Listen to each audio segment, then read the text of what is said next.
There we go. Welcome. Look at Hmm. everybody.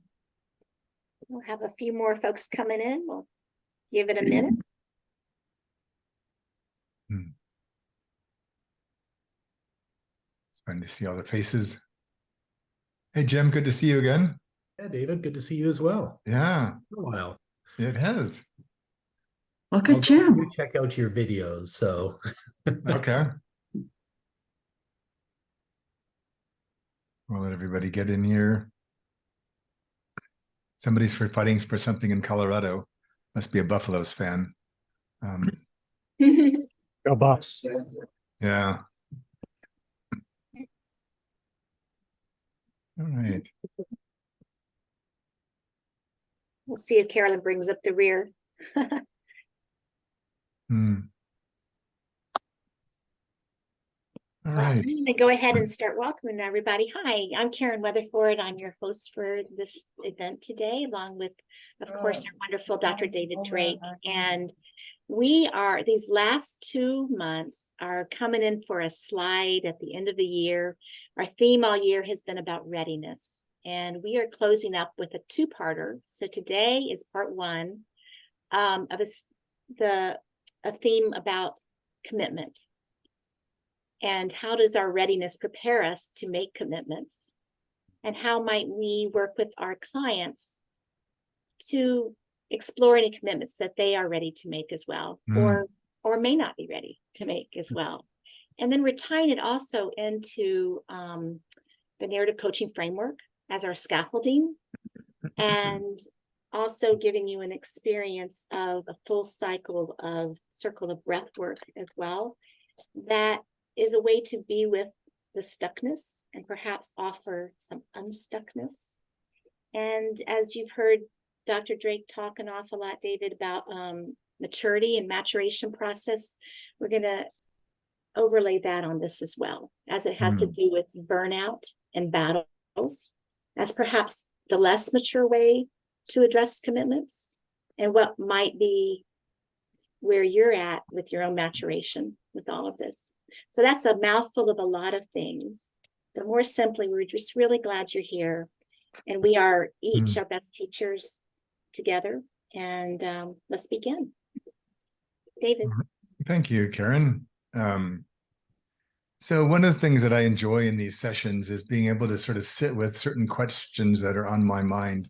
And so what the slides that emerge are often kind of what comes up for me as I reflect on these. And as you get towards the end of the year, it's instinctive for many of us to reflect on our lives, our practices.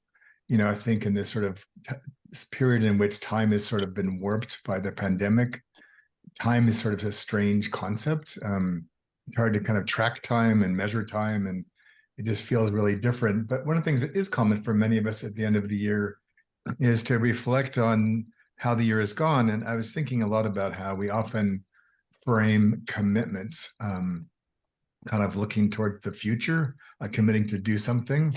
But if you've lived long enough, you come to find out that you make commitments that you later regret for a whole host of reasons. The love you were sure was going to make it in your life forever, the client who's going to save the day, the friend you thought who asked you for a small favor and ended up spending the whole day helping them with something because you didn't really manage your commitment very well. So we kind of know about those, but I thought, well, what is it that we do that gets us sometimes into commitments that even at the time we kind of wonder, but we kind of push ahead anyways? And in that, how could we help ourselves? And for me, two of the ways in which that often shows up as a consequence when we don't commit consciously is burnout. We've overcommitted ourselves, overextended ourselves, made implicit or explicit commitments that don't serve us. And the other one is battles. We get engaged in endless battles with loved ones, friends, enemies, allies, because we're not really clear what is our deeper commitment to ourselves. And so I want to just, we'll do a little breathing piece in a little while to kind of help us do that. But I want to give us a frame to begin to think about how we might view commitments differently and perhaps even make better ones. So with that, and as always, Karen's a fabulous host. And so if you've got things that come up for you as we go along, feel free to put them in the chat box or raise your hand, and Karen will help us to manage that. And So David, before we get started, I'm just gonna, for the sake of the whole group, thank you, Fiona. This is being recorded and you will be receiving a yes, recording of this afterwards, as well as there's a link I'll be putting into a community conversation that you can join as well. yeah. Thank you. Back to you, David. Oh, thank you, Karen. So the question for every one of these sessions, we have a single question. So this one is around, what if our experiences of burnout and the battles we get stuck in are really a reflection or a result of an immature approach to commitment? And when our commitment is not mature, we end up being less ready because our commitment kind of puts us off balance or overextended, or does a lot of things for us which impede some of our readiness. And so I want to offer sort of as a way of thinking about this. So I'm just going to let you read that. You don't need me to read that yet. No.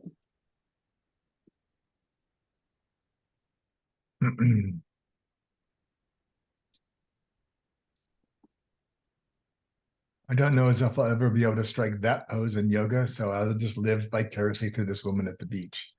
But it felt like there for her in this pose, the commitment is not to try to get somewhere.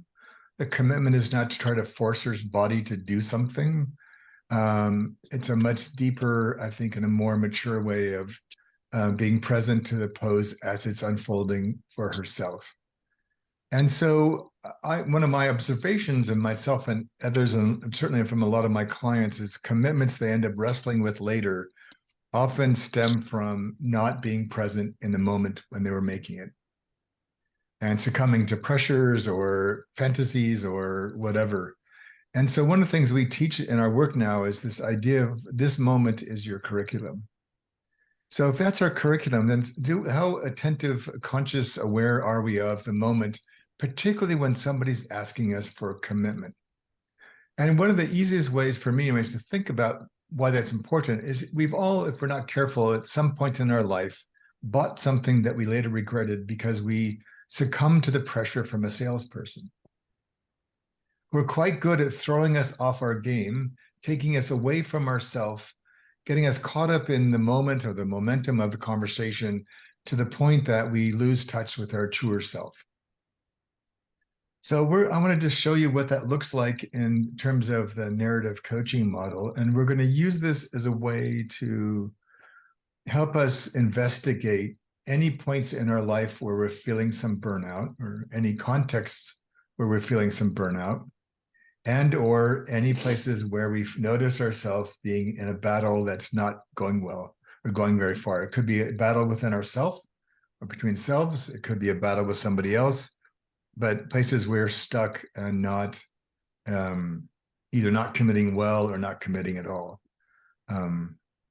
So the way so to do that and kind of get us kind of warmed up, I'm going to so you can. This is a way for you to drop into.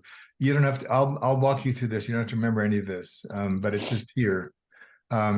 I did change one of the words. One of the green words is now complete, because after having done this many, many times now, I realized that what people really needed before they moved on was a sense of completion of the circle they've just made.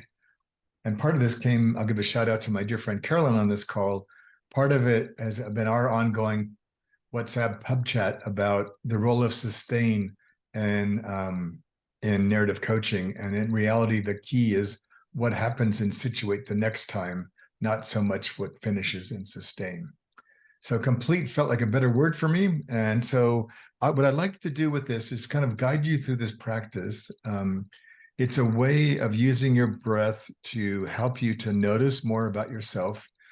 And what I'd like you to just notice, if there's something that feels out of sorts, agitating, perplexing, that's something that's sort of up for you in your life, I'd like you just to hold that in your mind's eye as we walk through this.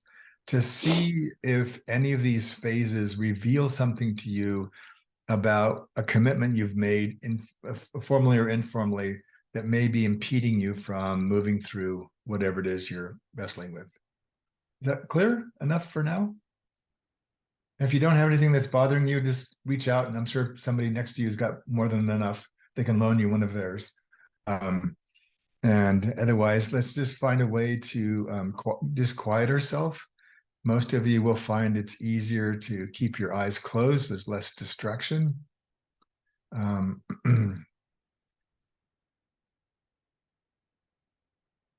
there's no need to do any special breathing here, just to quiet yourself. Maybe there's a sigh that comes just to relax from the day you've already had. A dropping into the chair or wherever you're seated or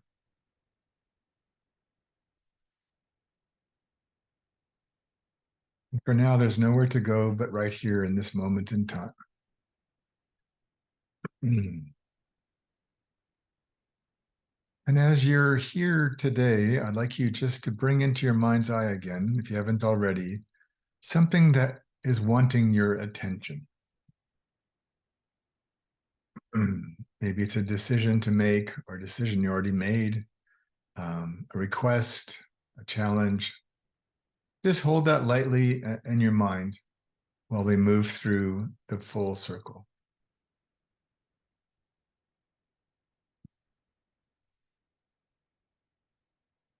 And our first step is going to be to draw your attention to your out breath.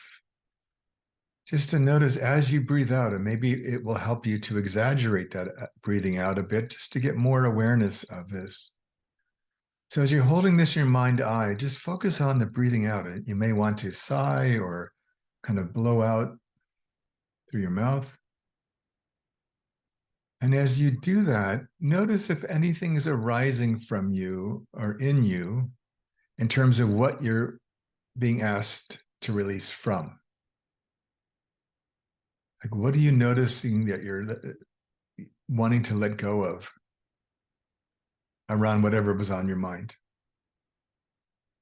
And whatever was on your mind is there for a purpose.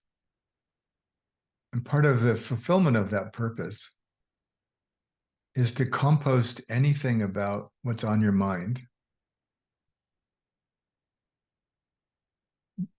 that gets in the way of you seeing the truth about what is.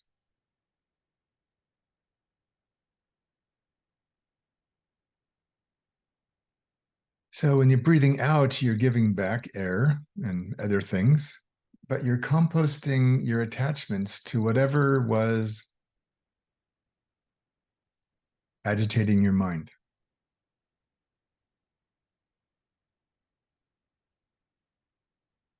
And maybe as you're releasing, you start to feel a bit lighter, or maybe your shoulders drop a bit, or just notice kind of if anything happens. And we think about this phase of the cycle as a descent into maturity. There's part of you that's being called to mature, that the holding on was keeping you from. And now that you're starting to imagine releasing from this, you can actually allow the maturing energy to be more available. And if you have any sense, notice what that feels like or looks like or sounds like. This descent into maturity. What's it inviting you to do?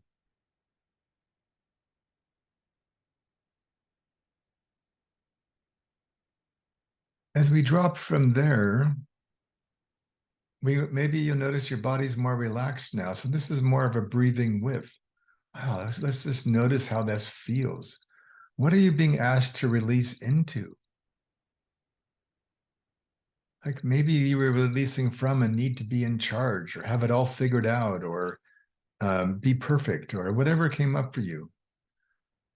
So what if you were just released into vulnerability or being average or saying no, or kind of just notice if you, as you're breathing with what's emerging for you, maybe you're getting more clarity about what this maturity might actually mean or look like. And there's a sense of curation, or to curate these sensations, these new insights or awarenesses or sensations that give you a feel for what's now getting ready to be available to you. And just breathing with that, not trying to control it or manage it or direct it, just like breathing that. So maybe you notice like, wow, when my shoulders are so relaxed, I notice I feel more energized because I'm not holding on. So what are you releasing into?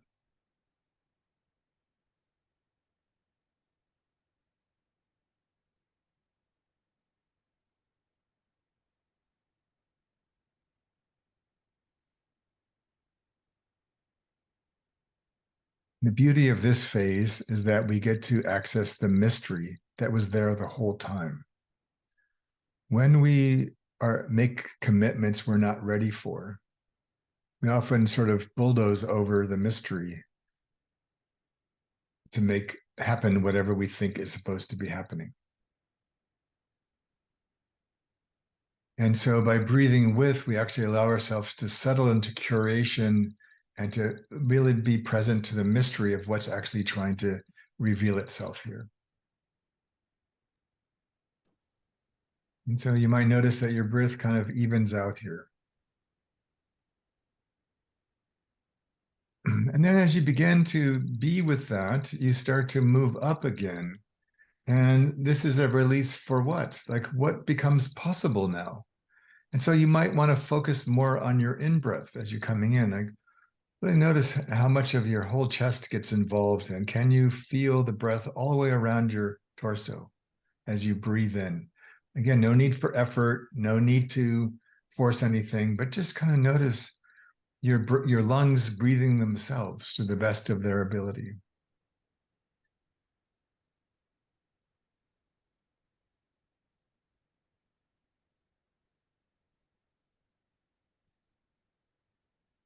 And as you draw in more air, there might be some new energy or some new insights, some new ideas about what you're releasing for in terms of what's now possible. Maybe sometimes words might come into your mind or actions. And this is in a time of what we think of as channeling. You're sort of drawing this new energy, this new strength, this new part of yourself, and bringing that to the situation in a way maybe you couldn't before.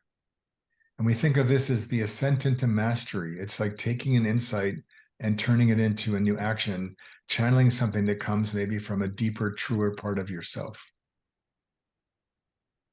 Maybe the part of yourself you wished you'd accessed before you made the commitment before.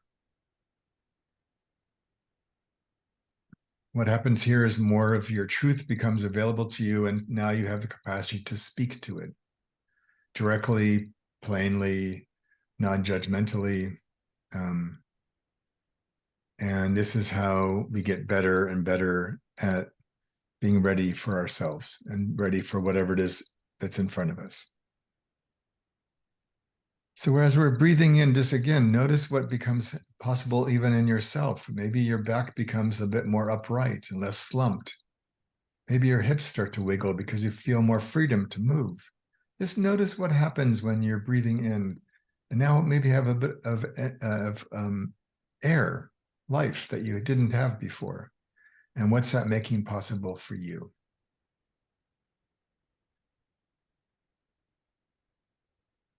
And then lastly, as we move to the last phase, this is really all about breathing through this new place you've just arrived, noticing what feels different now.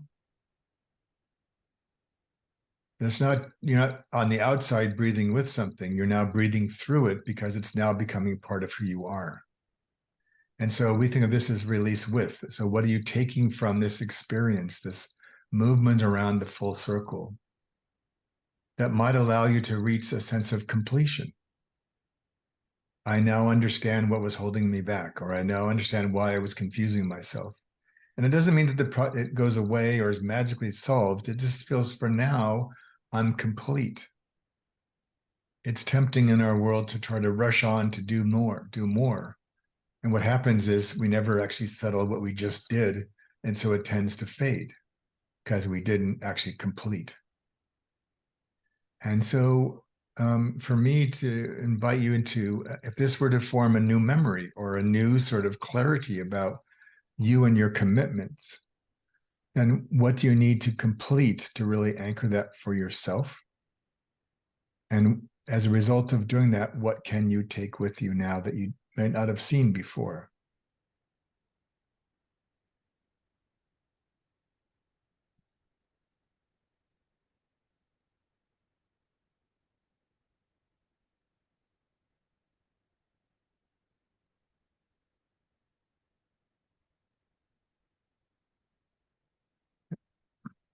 And when you're ready, I'd like you to open your eyes and just take a couple of minutes to collect yourself. If you want to take any notes for yourself about what came up for you, that might be helpful because that would be useful for what we're about to do. And then when we're all ready and back in the room, we'll kind of re-engage as a group and see kind of what you took from this. Okay? But for now, when you're ready, open your eyes, take some notes, regroup.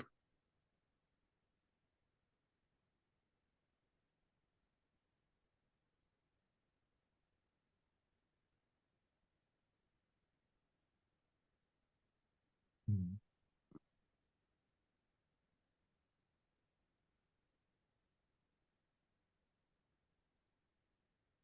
Mm.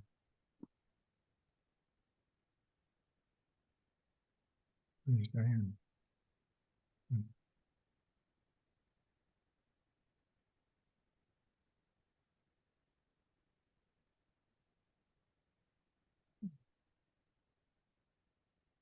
I always love watching people's thinking faces. Mm.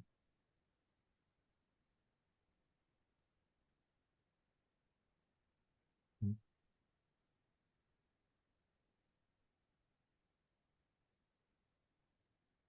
The shoulders look a little different. What's that? The shoulders view look a little different than when people first came in the room. Yes, that's good. Mhm. So again, if you like to put your electronic hand or your little hand up, that would be great. There's enough people. We probably should be better off calling on people, but I'm just really curious if any of you would like to share anything. I am. Fiona. Hi, David. Hi, Karen. Hello, everybody. um,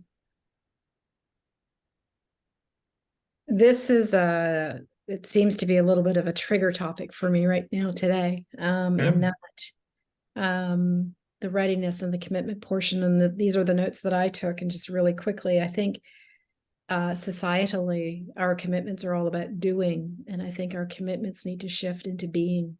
Right? Whether that's being in the moment or being authentic to ourselves. And what was I personally releasing? It was oftentimes, we as a society think of bad decision, good decision, and there is no such thing. It is a decision. The outcome, though, is that's what we're trying to control. And so I am personally releasing, like what I'm channeling right now is more courage and compassion in order for me to deal with whatever the ramifications or outcomes are of the decision that I've made, right? And the commitments that I've made. And I think that's true, not just of the particular decision that I'm thinking about, but I think overall in general for life.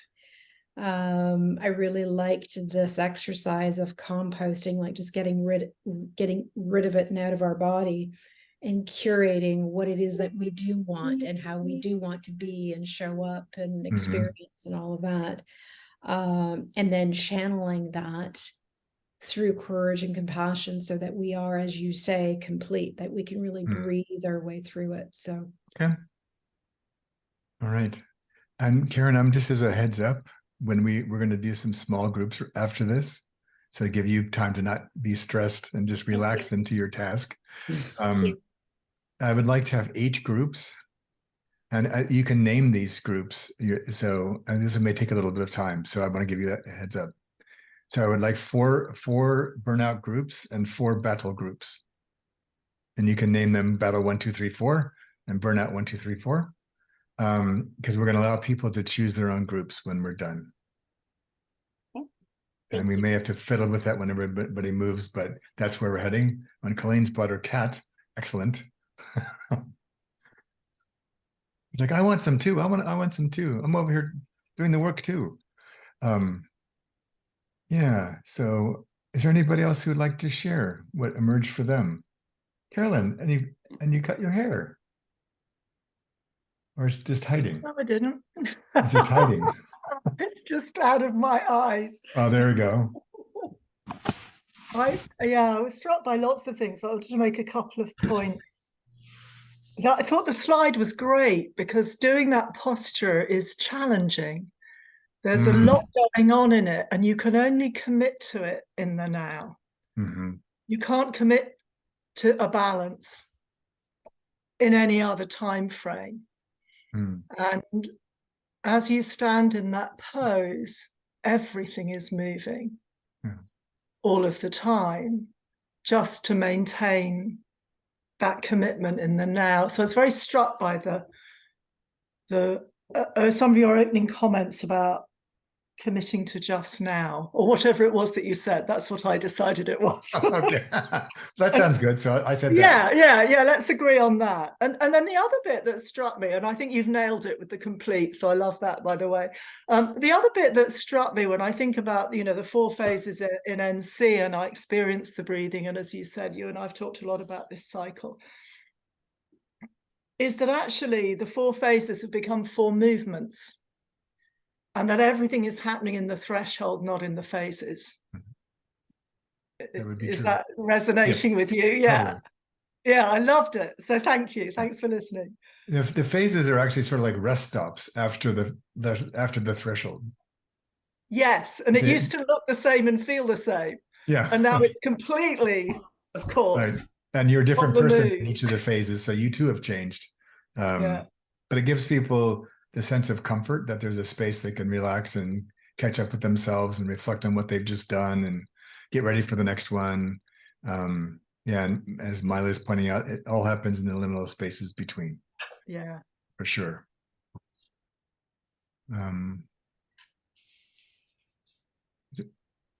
right. Michelle. Hi, David. Hi, Karen. Hi, everyone. There you are. There I am.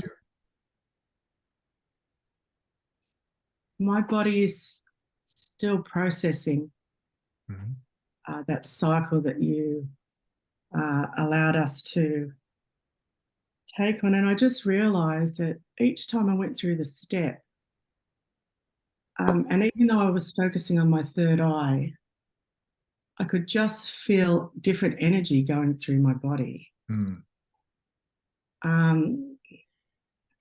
And at the beginning, I had a word come in and I kept pushing it away. And it just kept coming and I just kept pushing, thinking I'll just go over here. And I went, wait, he's trying to tell me something. I stayed with that word. And then, the cycle just brought me to where I needed to be. And it's still in my body. Even though I felt complete at the end, I feel like I'm now starting situate again because it's still moving. Yes, so that's Carolyn and I have been having long conversations about that very thing. Oh, really? Yes, that really the key to the work is the return to situate. Yeah, that's the real test and the real awakening of what you just did. You don't notice it, you're too close to it and sustain, and you're so relieved to be done. They think, oh, I made it. That's what we often celebrate in our society, but that's actually just the beginning of what's going to come next, which is the full embodiment and embracing of it in yourself and seeing the world from that new place and starting the cycle again. Yeah. And that's commitment, if I may jump in, isn't it? Commitment to go from sustain to situate again is a big commitment. It's a huge commitment. Anyway. Yeah. Yeah. And I can actually within myself feel this new energy before I came, if you'd seen what I was like inside, Yeah. you know, now it's so different. Thank you. Oh, you're most welcome. Virginia, did you want to speak to what you put in the chat box? Or yeah, well, sure. you don't have to. We can commit to not doing it. That's fine too. Okay. Yeah, like I'm currently working in a community. It's a passion piece for me.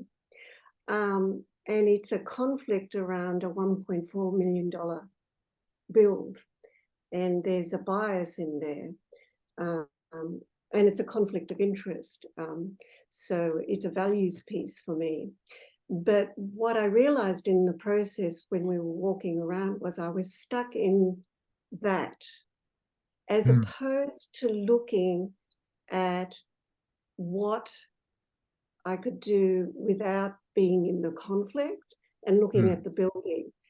And that walking through that process gave me the space of actually looking at the building rather than the conflict. Oh, wonderful. Yeah. So good distinction. Yeah. So we'll take one more, and then I'd like to just give you a chance to talk in smaller groups. So, we have Jim too. So we'll give two more. Jim's just snuck in right before the end of that. So Manjeet, you had your hand up. Yeah, I just want to connect back to something that, Carolyn just said, because that's what was on my mind when she said, well, that's the commitment to go from sustain to situate. And what happened to me when you were taking us through the cycle was, so instead of time management that we talk about in burnout, to me, I've been trying to work on commitment management, right? But what I realized was that it is in every moment for me. Well, it isn't actually yet, but that's what I'm working on, right? I can't say that that's what I do all the time, but it's this realization that, in this moment, what is it that I value, and what do I need to commit for myself before I make a commitment with others? So that's what really came up with me. So I think what I'm composting is, that I must commit to someone or something out there before I actually commit to myself. So that really became clear as you walked through, and that was helpful because it's something that I have been working on, because I think someone earlier said, I think it was Fiona, that there is no right or wrong. It's just a decision you make. But I think in any given moment, and I know currently I'm faced with sort of a lot of these sort of decisions that almost feel like they're polar opposites of one another. Or there's a real deep paradox between them. And really, there is no right or wrong, but at the center of it is what's more right, I use that in quotation marks, but what do I value more right now, right here? So that's what became clear. So I thank you for that. You're most welcome. Okay, Jim. Yeah, it's kind of interesting. I've always kind of been proud of the fact I don't overcommit to anything. So at first the thought of commitment wasn't really resonating, but then I thought of a situation where I had judgment, and then I realized that my commitment was to my perspective. And so it's kind of going on in my own head that, I am committing, I have this commitment thing, but it's a commitment to my point of view.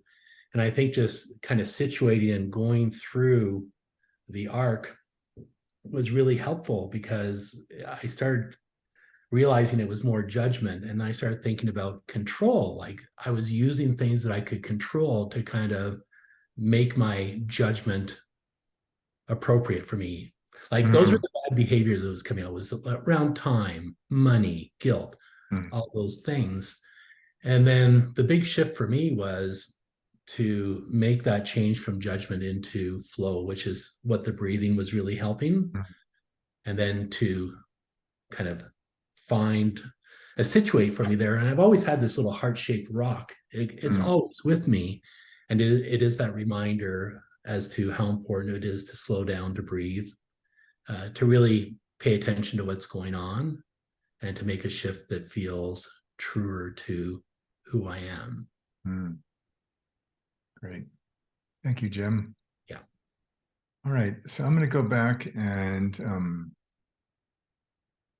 share the screen just briefly again, because I want to just show you a couple of pictures of this. But so this is, for those of you who've never taken narrative coaching, this is the sort of the basic narrative coaching model. It's built around my adapted version of a rite of passage. So it's a change, an instinctive, natural change process.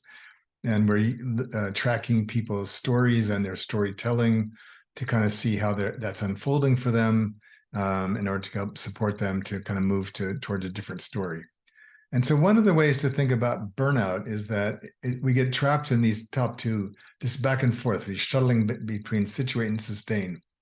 A lot of executives you coach end up wanting, I don't want to make too much effort. Can I just have my results be different? No, you can't. You can't do that.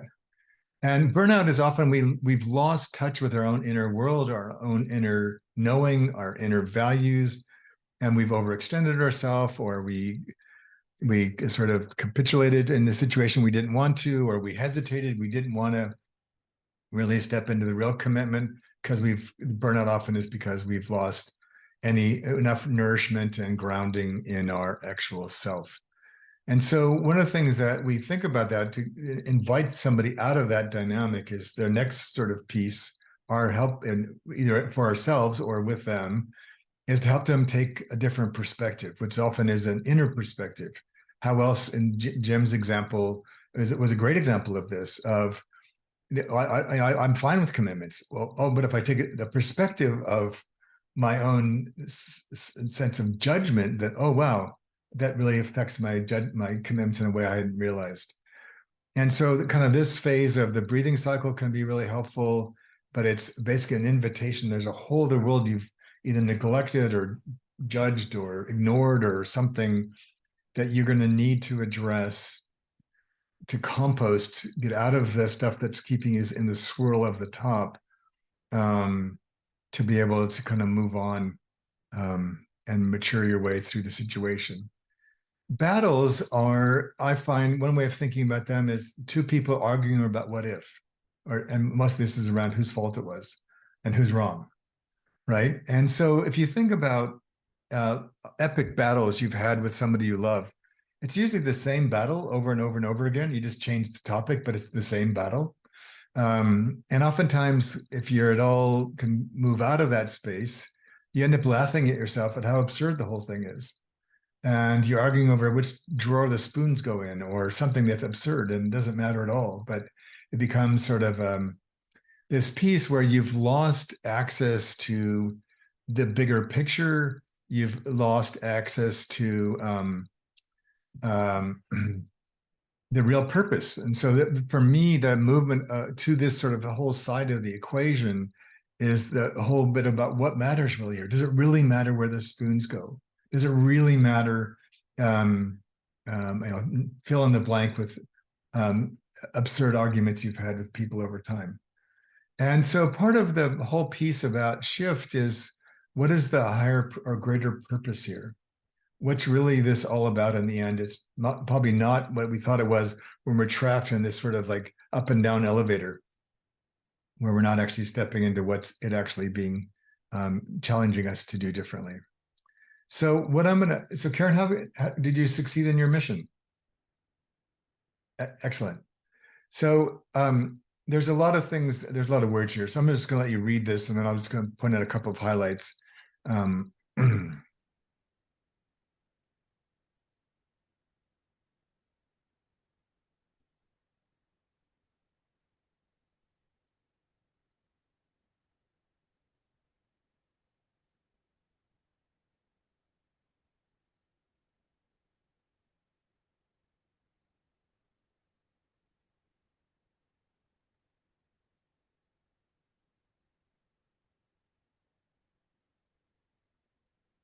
Right. So if neither burnout nor battle resonates for you, just pick one that's close. And if you need to reframe the group when it's your turn to talk to match what thinking of, that's fine too. These are just ways of, if it's too much diversity in any given breakout, you end up kind of wandering a bit. And this way, you're all kind of talking about some of the same themes. And the main thing, so if you are seeing your dilemma more as a battle, you might ask yourself, what can I notice about purpose? And am I succumbing to a smaller or lesser purpose? And is there something bigger I should be focusing on? If you feel like you're in this sort of burnout group and you're really struggling with too many commitments, or maybe you've distanced yourself from people because of judgments you've had or things you've committed to in yourself. And again, what perspective would help you to see this differently so you can find your way back to yourself? So the whole thing here is just to like notice this threshold you're at, maybe what's keeping you from moving forward into the next piece of work for you around whatever you chose to focus on. And then to see if through the course of talking about it briefly, you have a chance to begin to get some new insights about that. So we'll have about 35 minutes. So I'm hoping, Karen, this is where you and I have to be really nimble on our feet. So I'm hoping that as people choose your groups, that we don't have any groups that are bigger than about 4. Otherwise, not everyone's gonna have enough time. So you go find a group, and then we'll move you around. Unless Karen, you'd like to put them in groups, can you do that? Or we probably need to let them without knowing choose. what they want to choose. Yeah, that's true. Okay, so we're experimenting with a new format. So let's try this. So Okay. go find a group. You can choose your own group, and then if there's too many in one group, we might move a couple of you just as you're getting started. Okay, and this will be an experiment. We'll see how it rolls. I'm going to Okay. open the rooms, and hopefully you will see your choices up there. And everyone, What's I need that, to leave Jim? a little early because I have a client to prep for in 10 minutes. Okay, Thank you, and I will see you next time. sounds Yes, great, thank you, Jim. Good to see you See you again. in December 12th. Perfect. All right, so I just have one more quick thing to say in a minute, but for now, I just want to check in if anybody feels inspired to share anything that emerged for themselves in their group.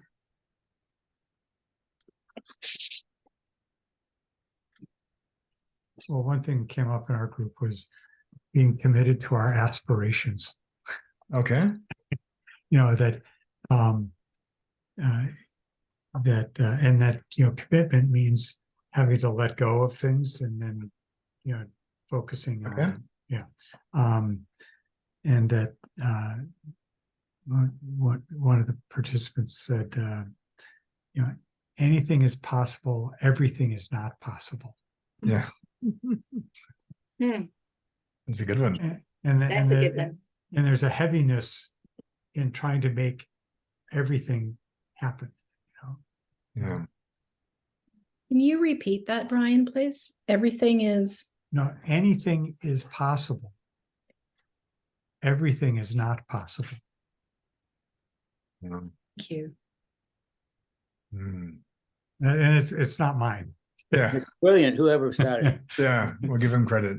Give her credit. You share. Go ahead, claim it. Okay, I shared it, but it's also not mine originally. I don't know whose it was. The It's yours folk now because process. you brought it to us. We otherwise would not have known about it if you hadn't brought it. So it's Yes, yours for this now. moment. It's yours. I am the messenger. Yeah, you are. Thank you, Janet. It's impossible. Everything is not possible. Yeah. Very pithy. Yeah. Go ahead. Yeah, I just wanted to share quickly. I think in our group of 5, it was a powerful group. I think one of the messages that came out is that part of the battle that we are experiencing has to do with the should.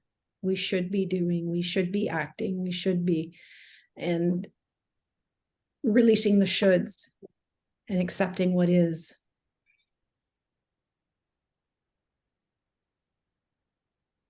I had a really funny moment with that battle myself, Fiona. I was watching a special on on, I don't know, Netflix or something about the construction and launch of the James Webb Telescope, which was a marvel in itself that it got launched. But then now the pictures that are coming back are just mind blowing. And I just laugh. I just burst out laughing at one point when I was watching this otherwise very serious segment, because I thought it just put all my shoulds into complete absurd perspective.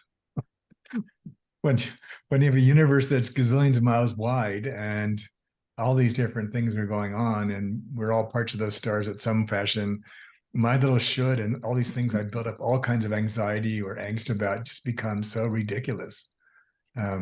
So I find it a really beautifully humbling experience. This is an unprecedented moment in history.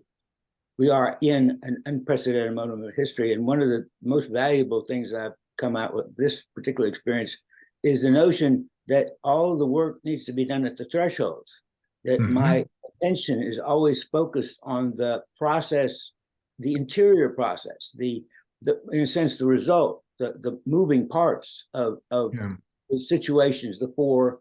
And I love the way today's work was overlaid on top of the narrative coaching model. It's perfectly. And that my concern with results, or with the pieces of which piece goes where and how to get that to fit together, that is possibly irrelevant and even perhaps counterproductive. That the threshold is where the real work happens. Yeah. Getting ready, and then you kind of fall into what happens next. There's a certain amount of intention and purpose, of course, but it's not that I make something happen in that process. It's more I'm looking to see what is the process telling me from my position at the threshold, which is moving. It's also another moving part, but it's my orientation is the threshold, not the process interior itself, but the movement, the flow of that dynamic spiral that is always incomplete and always completing. Thank you, Robert. Great stuff.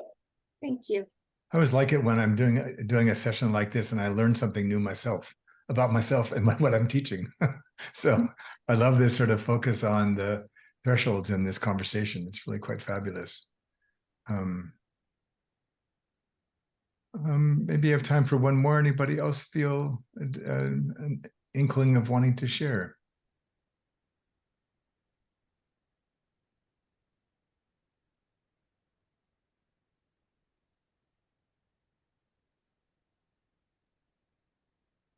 All right.